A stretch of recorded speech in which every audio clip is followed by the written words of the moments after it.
Is it possible that the most dangerous intelligence asset in America wears cardigans and recommends mystery novels to retirees? The silence of Oak Ridge Public Library wrapped around Eleanor Vance like a familiar blanket. At 42, she had mastered the art of invisibility, moving between the towering shelves with barely a whisper, her sensible shoes padding softly across the worn carpet. She preferred it this way. 17 years as head librarian in this small Maryland town had taught her that true power lay in observation, not attention. Ms. Vance? Jimmy Pearson, a freckled 10-year-old regular, approached her desk clutching a dog-eared copy of Treasure Island. "Is this one scary?" Eleanor smiled, pushing her tortoiseshell glasses up her nose. "It has pirates and danger, but I think you're ready for it." She stamped the due date with practiced precision. The bravest adventures always start with someone ordinary, Jimmy."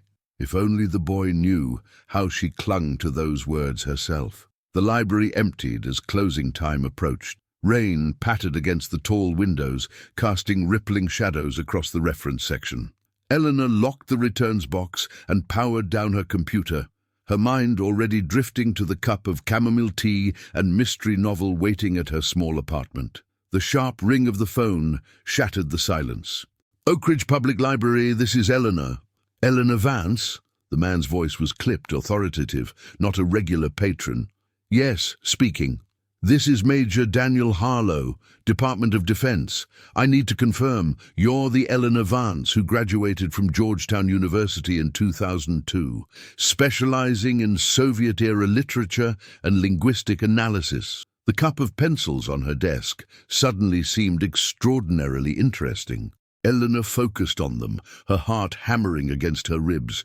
"That was a lifetime ago," she said carefully. "Who did you say you were?" "I need you to listen carefully, Ms. Vance. Your security clearance is being temporarily reactivated. A car will arrive at your location in 30 minutes.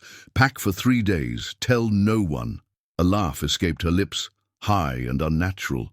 "I think you have the wrong person. I'm a librarian." "No, Ms. Vance. You were never just a librarian." His voice dropped. "Mockingbird protocol has been initiated." The phone nearly slipped from her suddenly numb fingers. That phrase, dormant in her memory for 15 years, sent ice water cascading down her spine. "That's impossible," she whispered. "That program was terminated."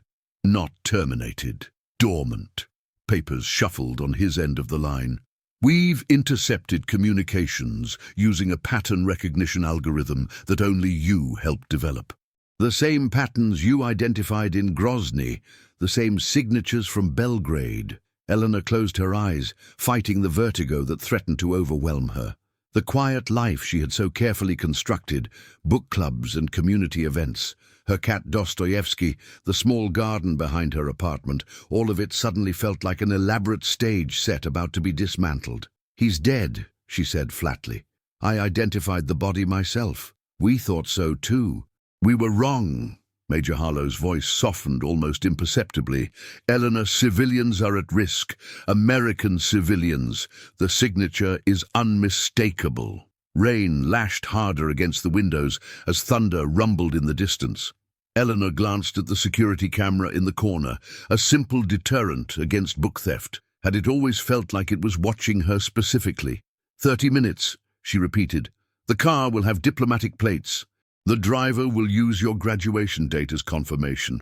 Bring your medication." Her hand instinctively moved to the small pill case in her cardigan pocket. How did they know about her beta blockers? They never stopped monitoring me, did they? The realization felt like a physical blow. The silence on the other end of the line was answer enough. Eleanor hung up and stood motionless in the center of her library. Her library. For 17 years, she had shelved books, helped with research papers, organized summer reading programs. She had buried herself in normality so deeply that most days she almost believed it herself. Almost. With mechanical precision, she finished the closing procedures, locked the main doors, and walked through the rain to her sensible blue Honda. The dashboard clock read 6:37 p.m. The diplomatic car would arrive at her apartment by 7:15. Her hands shook as she unlocked her apartment door. Dostoevsky greeted her with an inquisitive meow, winding between her ankles as she moved directly to the bedroom closet. Behind the winter sweaters, her fingers found the false back panel. The lockbox was still there, untouched for 15 years. The combination came to her without hesitation: her mother's birthday, her father's death date, the number of days she had spent in Belgrade. Inside lay a passport she had never used under this name, a slim USB drive, and a small silver key. Eleanor stared at these artifacts from another life, evidence that Eleanor Vance, beloved town librarian, had always been a carefully constructed fiction. Before Georgetown, before the recruitment, before the work that took her to Eastern Europe and the Caucasus, she had been someone else entirely. Someone with skills the Pentagon apparently still needed. Her phone buzzed with a text message from an unlisted number. Car arriving in 10 minutes. Terminal situation developing in NYC. Mockingbird assets at risk. Eleanor packed methodically: 3 changes of clothes, toiletries, her medications, reading glasses. Normal items for a normal woman. The lockbox contents went into a hidden compartment in her suitcase, a modification she had made years ago, telling herself it was just a precaution, knowing in her heart it was something more. As she zipped the suitcase closed, her eyes fell on the framed photo beside her bed. Eleanor, with the library staff at last year's Christmas party, her smile genuine, her arm around Mrs. Finch, the elderly volunteer who brought homemade cookies every Wednesday. These people knew a version of her that she had come to love, a version now being stripped away like wallpaper to reveal the steel beneath. Headlights swept across her living room wall. A black Suburban with diplomatic plates idled at the curb. Dostoevsky watched with unblinking yellow eyes as she filled his food bowl generously. "Mrs. Peterson will check on you," she promised, scratching behind his ears. "I'll be back soon." Would she, though? The driver stepped out, crew cut, dark suit, earpiece. As she approached, he nodded respectfully. 0602-2002, he said quietly. Her graduation date. Confirmation complete. I haven't done this kind of work in 15 years, Eleanor said, handing him her suitcase. "Whatever you think I can do." "Ma'am," he interrupted, opening the rear door. "With respect, they wouldn't have activated Mockingbird if there were any other options. They're waiting for you at the Pentagon, all of them." "All?" The question caught in her throat as a face appeared in her mind. Dark eyes, a scar running along the jawline, a smile that never reached those eyes. "Director Sullivan flew in from Zurich an hour ago. General Ward has cleared his schedule, and Dr. Nazari arrived from London this morning. Kamran Nazari, the analyst who had worked alongside her in Belgrade, the man who had held her hand at the funeral of their handler, the last person who knew exactly what Eleanor Vance had been capable of before she disappeared into the quiet life of a small-town librarian." As the Suburban pulled away from the curb, Eleanor watched her apartment building recede in the rain-streaked window. Somewhere inside her, a door that had been locked for 15 years creaked open, releasing something she had hoped never to feel again: the cold, calculating precision that had once made her the Pentagon's most valuable pattern analyst. The simple librarian was gone, and Eleanor wasn't entirely sure she would ever return. The Pentagon at night was a labyrinth of fluorescent-lit corridors and security checkpoints. Eleanor's library card and driver's license had been replaced with a temporary clearance badge that hung heavily around her neck, a tangible symbol of her re-entry into a world she had fought to escape. "This way, Miss Vance." Major Harlow materialized beside her, his uniform crisp despite the late hour.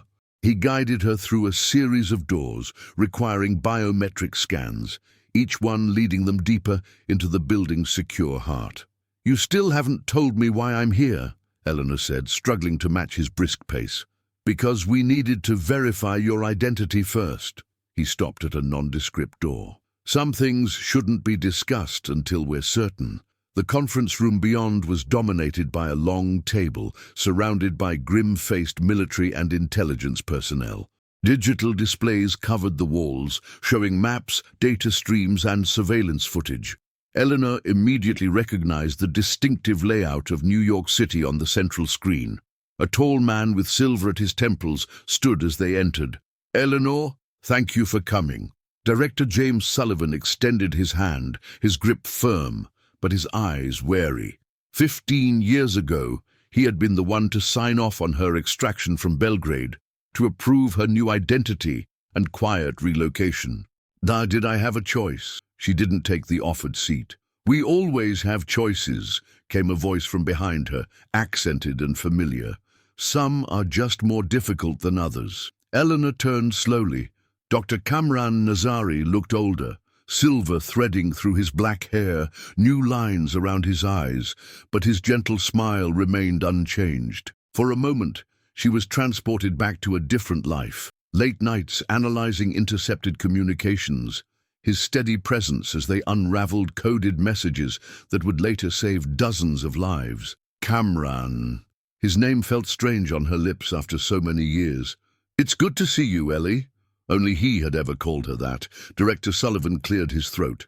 "Let's begin.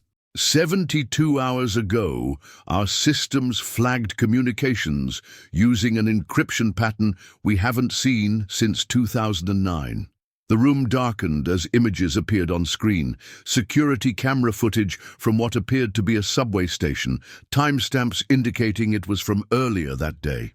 "This was captured at Grand Central Terminal in New York," continued Sullivan. "A facial recognition picked up this individual." He gestured, and the image zoomed in on a man in a dark coat, his face partially obscured by a baseball cap. Eleanor felt the blood drain from her face. Even with the cap, even after 15 years, she would recognize that posture anywhere.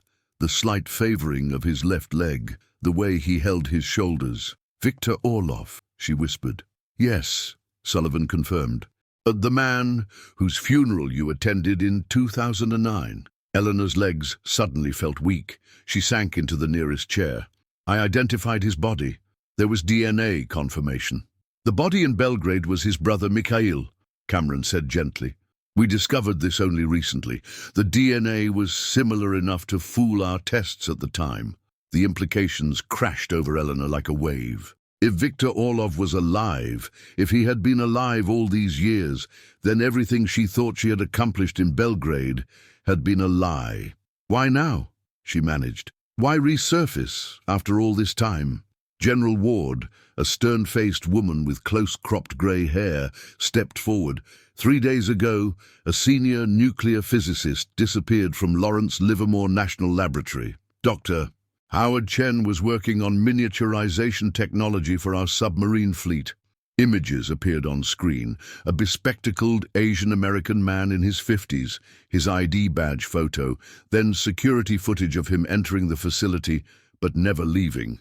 Yesterday, his wife received this. Another image, a finger with a distinctive wedding band. "DNA confirms it belongs to Dr. Chen." Eleanor fought the bile rising in her throat. "And you think Orlov is behind this?" "We know he is," Cameron said, sliding a tablet toward her. "The ransom demand came through channels only Orlov would know how to access. And the linguistic patterns," he hesitated, "they match what we documented in Belgrade. Perfectly." Eleanor stared at the tablet. The message was displayed in plain text, but she didn't need to read the words to see the pattern. It was there in the sentence structure, the peculiar rhythm of the phrasing. Her fingerprint as distinctive as DNA. "He's asking for access codes to NORAD systems and $50 million in untraceable cryptocurrency," Sullivan added. "We have 36 hours to comply." "Or what?" Eleanor asked, already knowing the answer.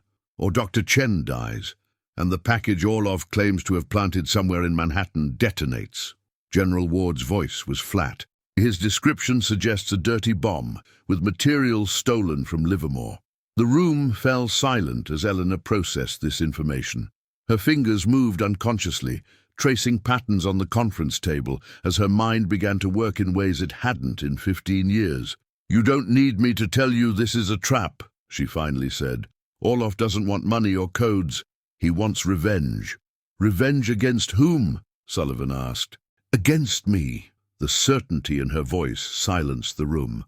Belgrade wasn't just an operation, it was personal. I was the one who identified his network. I was the one who decoded his communications. And in his mind, I was the one who killed his brother. Cameron nodded slowly. We thought the same. The timing of his reappearance, the methodology, it's too specific. But why wait 15 years? Major Harlow interjected. Eleanor's mind raced, connecting fragments of memory with the new information before her.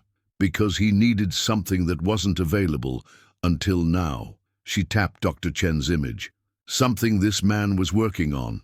Miniaturization technology, General Ward confirmed. No, Eleanor shook her head. That's just a cover. Show me everything on Dr. Chen. His full background, research history, publications. Sullivan nodded to an analyst, who quickly pulled up files on the main screen. Eleanor scanned them rapidly, her librarian's training allowing her to absorb information at remarkable speed. There, buried in his biography, was what she had suspected. Dr. Chen did postdoctoral work at the University of Belgrade in the early 2000s, she said, pointing. His specialty wasn't just nuclear physics, it was quantum encryption. He was developing unbreakable communication systems. The implications hung in the air. Cameron was the first to understand. Orlov wants to disappear again, permanently, with a communication system no intelligence agency could ever crack. And with 15 years worth of stored intelligence to sell to the highest bidder, Eleanor added. The bomb threat, the ransom, their distractions. What he really wants is Chen's research and... She hesitated. And what? Sullivan pressed. I meant to tie up loose ends. Eleanor met his gaze steadily. Me, the only person who ever truly understood how his mind works. The silence that followed was heavy with unspoken questions. Finally, Sullivan spoke. What would you need to find him? Access to all surveillance systems in New York, facial recognition running on every camera, and... Eleanor glanced at Cameron. The Belgrade files, all of them.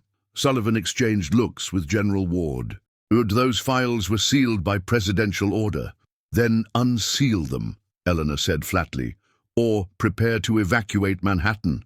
A tense moment passed before Sullivan nodded. Granted, you'll have everything within the hour. As the room erupted into activity, Cameron pulled Eleanor aside. Are you sure about this? Once you step back into this world, I never really left it, did I? She gestured to the badge around her neck. They've been watching me for 15 years, waiting for this moment. Cameron's eyes filled with regret. I argued against recruiting you back at Georgetown. I said you were too valuable, too brilliant to put at risk. Yet, here we are, he agreed softly. But this time, you're not alone. I won't let you face him by yourself again. Before Eleanor could respond, an analyst burst into the room. Sir, we have a match on Orlov. Facial recognition just picked him up entering the New York Public Library 10 minutes ago. Eleanor felt a chill run down her spine.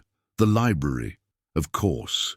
Even now, he was speaking to her in code, drawing her out with deliberate symbolism. He's not running, she said quietly. He's hunting. As the team mobilized around her, Eleanor closed her eyes briefly, accessing mental pathways long dormant. When she opened them again, the uncertain librarian had vanished completely. In her place stood the woman Viktor Orlov had feared enough to fake his own death to escape.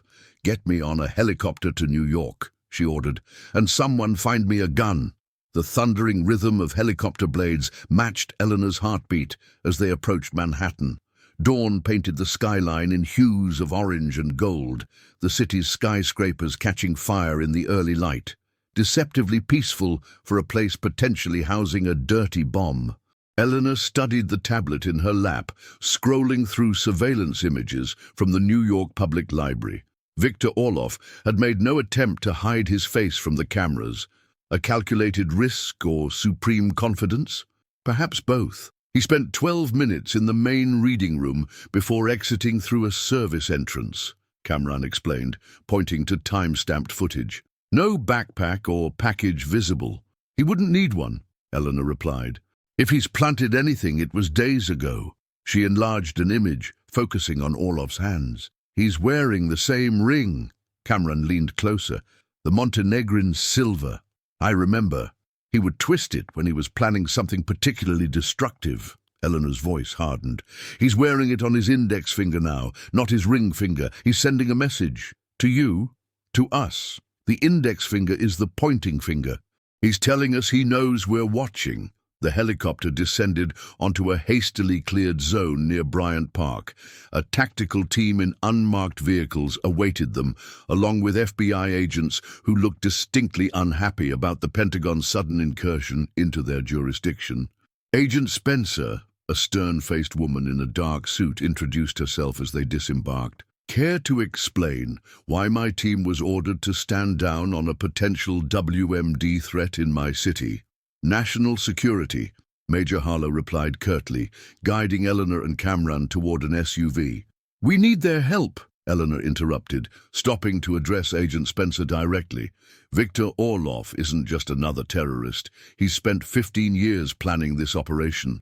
The more eyes we have looking for him, the better. Spencer's expression remained skeptical. And you are? The person who stopped him last time. Eleanor held her gaze, and I've never seen him this confident. Something in Eleanor's tone must have registered with Spencer. The agent nodded briskly. My team has secured the library. No sign of explosives, but we've evacuated as a precaution. That's not what he wants, Eleanor said, glancing at the majestic stone building across the street.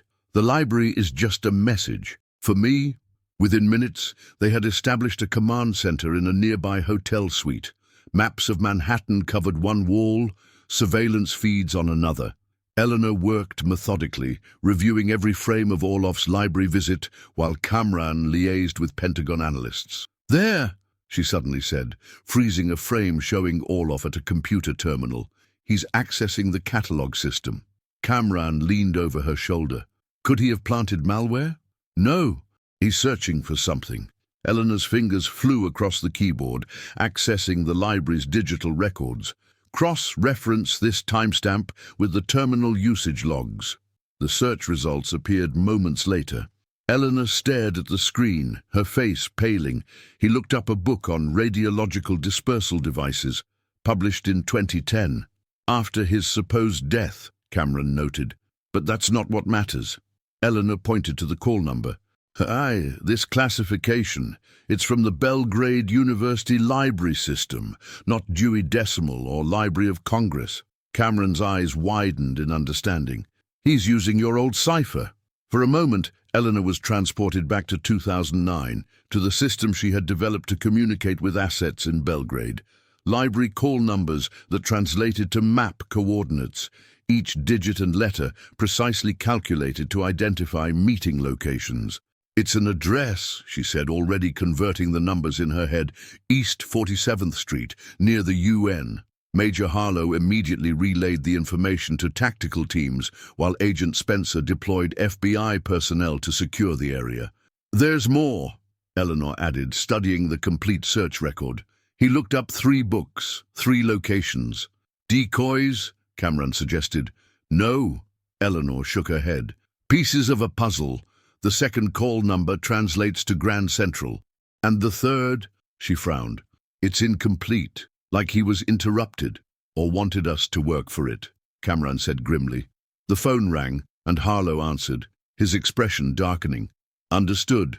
He hung up and turned to the group. Pentagon facial recognition just spotted Orlov entering Grand Central. He's moving toward the lower concourse. That's not coincidence, Eleanor said, gathering her equipment. He's confirming the second location. I'll coordinate from here, Cameron offered, but Eleanor seized his arm. No, we stay together. Her voice brooked no argument. That's how he'll separate us, divide and isolate. The drive to Grand Central took precious minutes through morning traffic. Eleanor used the time to review the Belgrade files that had finally been transmitted to her secure tablet. Operational details, surveillance reports, and most crucially, her original psychological assessment of Viktor Orlov. He's not the same man I analyzed, she murmured. 15 years believing you've lost everything, It changes a person. It changed you, Kamran observed quietly. Eleanor looked up, meeting his gaze. I chose my new life. He had his taken away. By you. By his own actions, she corrected, though the conviction in her voice wavered slightly. He was trafficking in weapons technology that killed thousands, and now he's back to finish what he started. Cameron's expression softened. None of this is your fault, Ellie. Before she could respond, they arrived at Grand Central.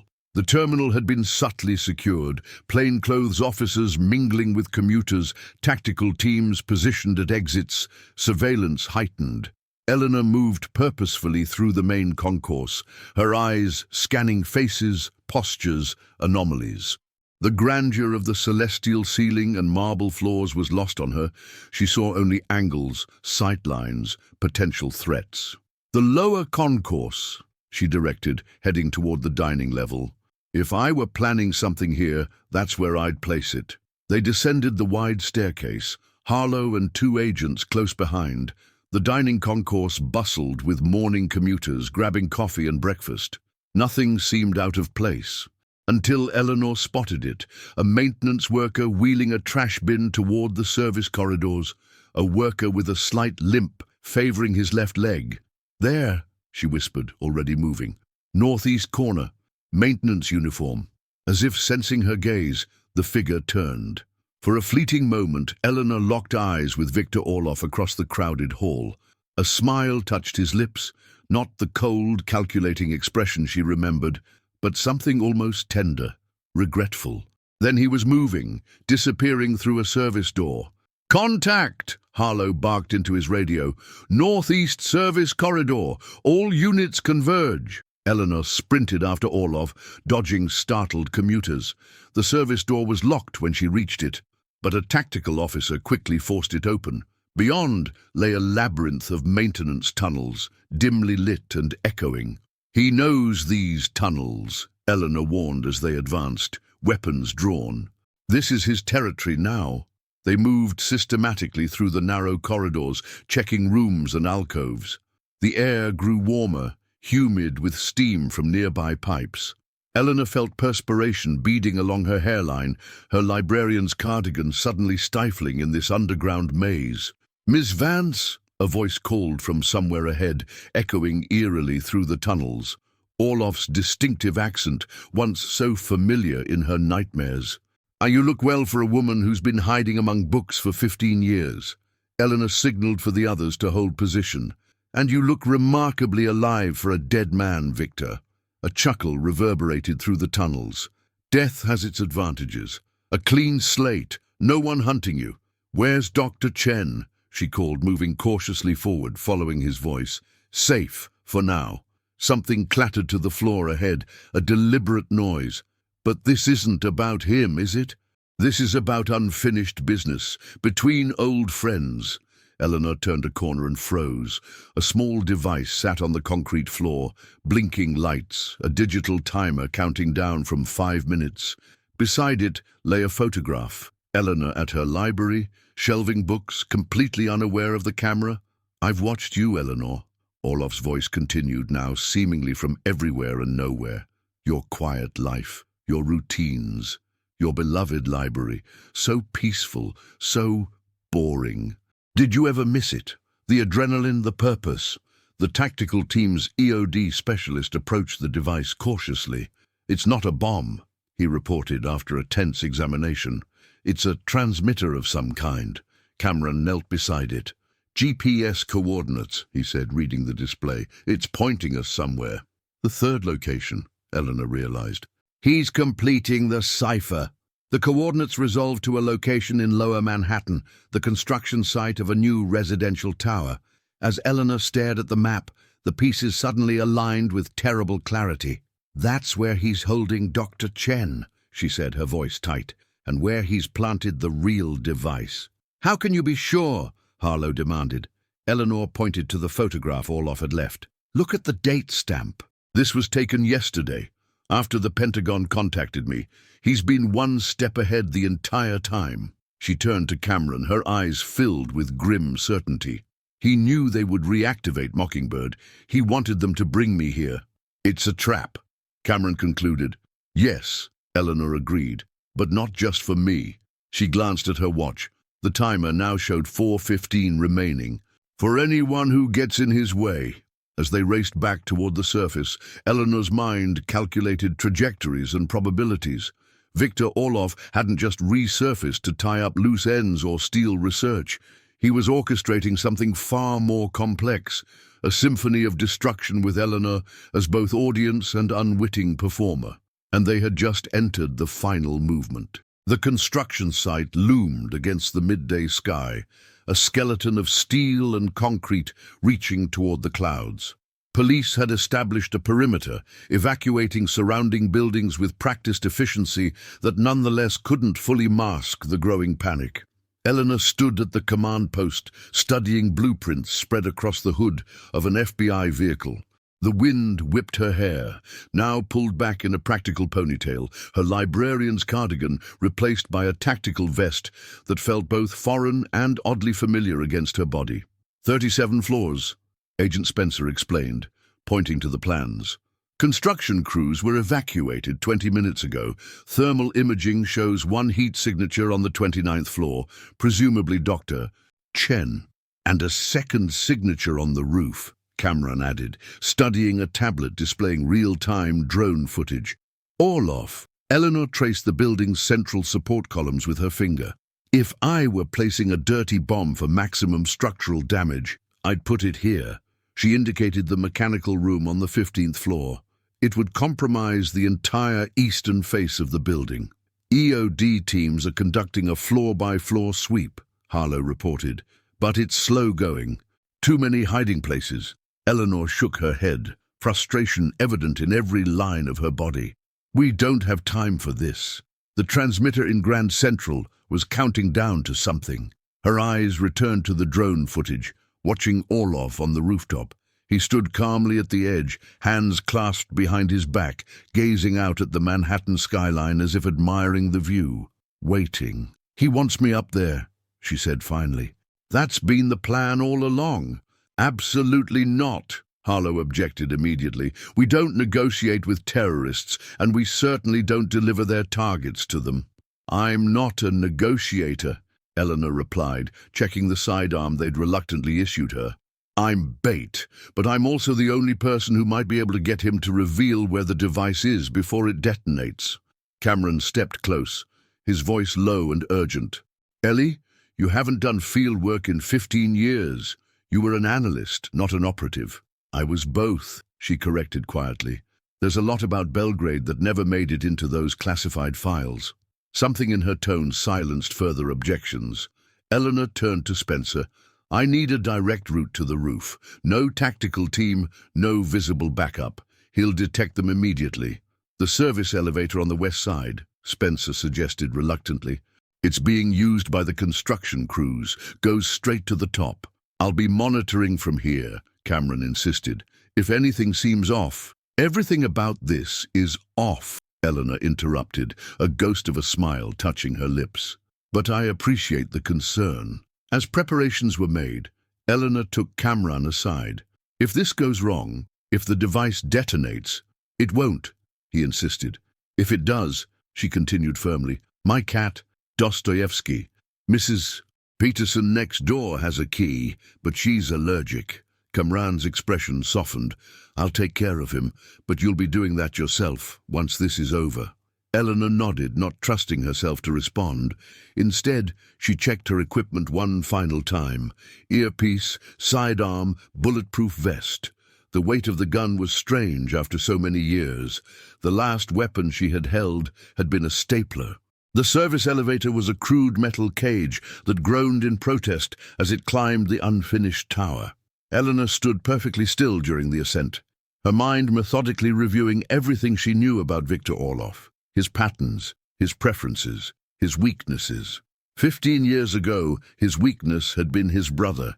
Now, perhaps, it was his need for recognition, for her to know he had outsmarted her. The elevator shuddered to a halt at the top floor. A metal staircase led to the roof access. Eleanor took a deep breath, squared her shoulders, and ascended, Bright sunlight momentarily blinded her as she stepped onto the roof. Wind whipped around her, carrying the distant sounds of sirens and helicopter rotors. When her vision cleared, she saw him, Viktor Orlov, standing 20 meters away at the edge of the roof.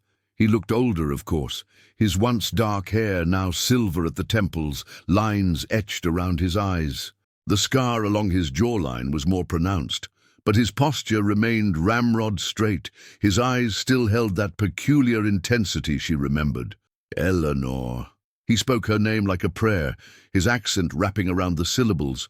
You came alone, brave, foolish perhaps, but brave. Where's Dr. Chen? She asked, remaining by the access door. Orlov smiled slightly. Safe, for now. He gestured to the panoramic view of Manhattan. Beautiful, isn't it? A city of ambition, of reinvention. We have that in common, you and I. We both became someone new. I became a librarian, Eleanor replied evenly. You became a ghost, a necessary transformation. He took a step toward her, and she instinctively tensed. Orlov noticed and stopped, raising his hands slightly. You have nothing to fear from me personally, Eleanor. My quarrel was never with you, just with the thousands who would have died from the weapons you were trafficking. Her voice hardened. Or the ones who will die today if your device detonates. Something flickered across his face. Was it regret? That depends entirely on whether I get what I came for. Dr. Chen's research, Eleanor said. The quantum encryption system. Orlov's eyes widened slightly. Genuine surprise. You always were the quickest mind in the room. He inclined his head in acknowledgement. Yes, his breakthrough would allow me to operate completely off the grid. Untraceable, undetectable. And the bomb. Just leverage. Insurance, he corrected. Though I admit there's a certain symmetry to it. Belgrade took my brother. Perhaps Manhattan will remember his name. Eleanor took a calculated risk, stepping closer. Mikhail died because of your choices, Viktor, not mine. Yet you were the one who found us. His composure cracked momentarily, raw pain bleeding through. You were the one who decoded our communications, who tracked our movements. You led them to our safe house.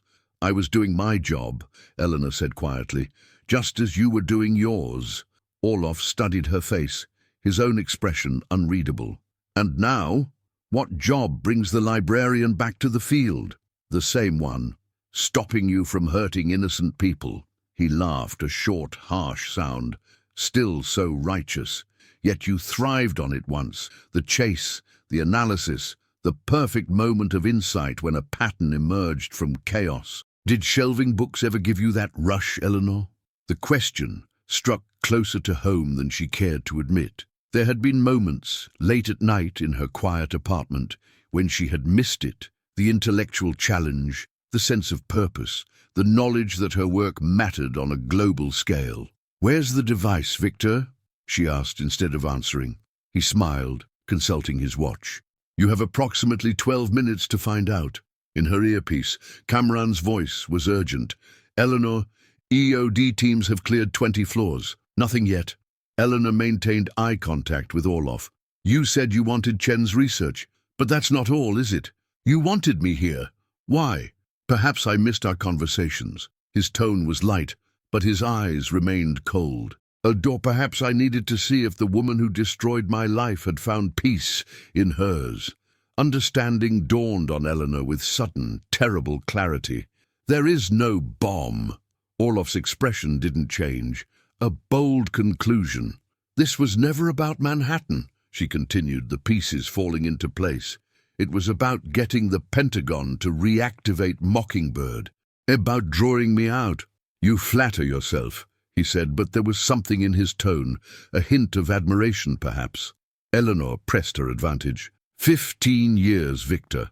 15 years of planning, watching, waiting, not for revenge, not even for Chen's research. She took another step closer. You want to disappear again, permanently, but you needed something only I could provide. And what might that be? His voice had grown softer, almost intimate. On confirmation, Eleanor replied. That they believed you were truly gone, that no one would ever come looking for you again. For a long moment, silence stretched between them, filled only by the wind and distant city sounds. Then Orlov smiled, a genuine smile that transformed his face, erasing years of hardship and hatred. "I've missed that mind of yours, Eleanor." He glanced at his watch again. 10 minutes now. Perhaps I should tell you, Doctor. Chen is in a maintenance closet on the 29th floor, sedated but unharmed. And the device? Orlov reached into his pocket, causing Eleanor to tense, but he withdrew only a small metal object, a key. "There is a storage unit in Queens. Inside you'll find comprehensive intelligence on terrorist networks across 3 continents. My insurance policy, you might say. Consider it a parting gift." "Parting," Eleanor echoed, suddenly alert to the subtle shift in his posture. "We all make choices about the lives we lead," Orlov said softly. "You chose books and quiet and a cat named Dostoevsky." His smile turned sad. "I chose a different path." Too late, Eleanor understood his intention. "Viktor, don't." But he was already moving, stepping backward onto the ledge. "The countdown leads nowhere, Eleanor. There is no bomb. There never was." "Viktor!" She lunged forward, but he was beyond her reach. "Find your way back to your library," he said. "You were always meant for more than this life." Eleanor watched in horror as Viktor Orlov, the ghost of Belgrade, the spectre that had haunted her dreams for 15 years, stepped backward into empty air, his arms spread wide, his eyes locked with hers, until the very end. In her ear, Cameron's voice was shouting, but she couldn't process the words. The simple librarian and the skilled analyst warred within her, one horrified by the death she had just witnessed, the other coldly calculating whether this was yet another deception. But as tactical teams burst onto the roof, as the frantic search for the non-existent bomb continued below, Eleanor Vance stood perfectly still, the key to Orlov's final legacy clutched in her hand. She had entered this tower as a librarian called back to duty. She would leave it as something else entirely, a woman caught between 2 worlds, belonging fully to neither. The question Viktor had posed lingered in her mind. Had shelving books ever given her the rush that this work did? As Manhattan spread before her, as sirens wailed and radios crackled with urgent communications, she finally admitted the truth to herself. No, it never had. But perhaps, now that she had confronted her past, she could choose her future, with clear eyes and full knowledge of exactly who Eleanor Vance truly was. Not just a librarian, not just an analyst, but something uniquely, powerfully her own.